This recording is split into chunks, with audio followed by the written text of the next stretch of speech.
The symbolism is very important for Tibetan people and for justice around the world, because the President Barack Obama publicly acknowledged His Holiness Dalai Lama as his good friend, someone who stands up for justice and someone who believes in and practices compassion.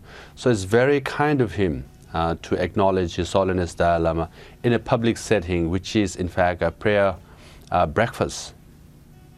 Do you understand why some people, particularly in Beijing, may be slightly rattled by that? Or to ask you the question in a different way, how do you calibrate the Obama approach towards the Dalai Lama? Because he is very sensitive to those images and how they will play in Beijing. Well, Beijing, as normal, they are responding to something which is spiritual in nature and which is personal in nature, because President Barack Obama has met with His Holiness Dalai Lama several times now, and they are quite close as well. And Beijing need not be rattled, because Beijing is a country of 1.3 billion people in one of the largest economy and political power in the whole world.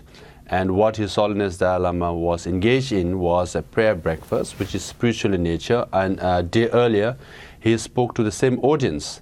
So this is just a standard Beijing making some noise, but they should not be, because this is simply a spiritual matter, and His Holiness is recognized by people around the world, one of the most admired person and a great spiritual leader by the people like President Barack Obama and leaders around the world.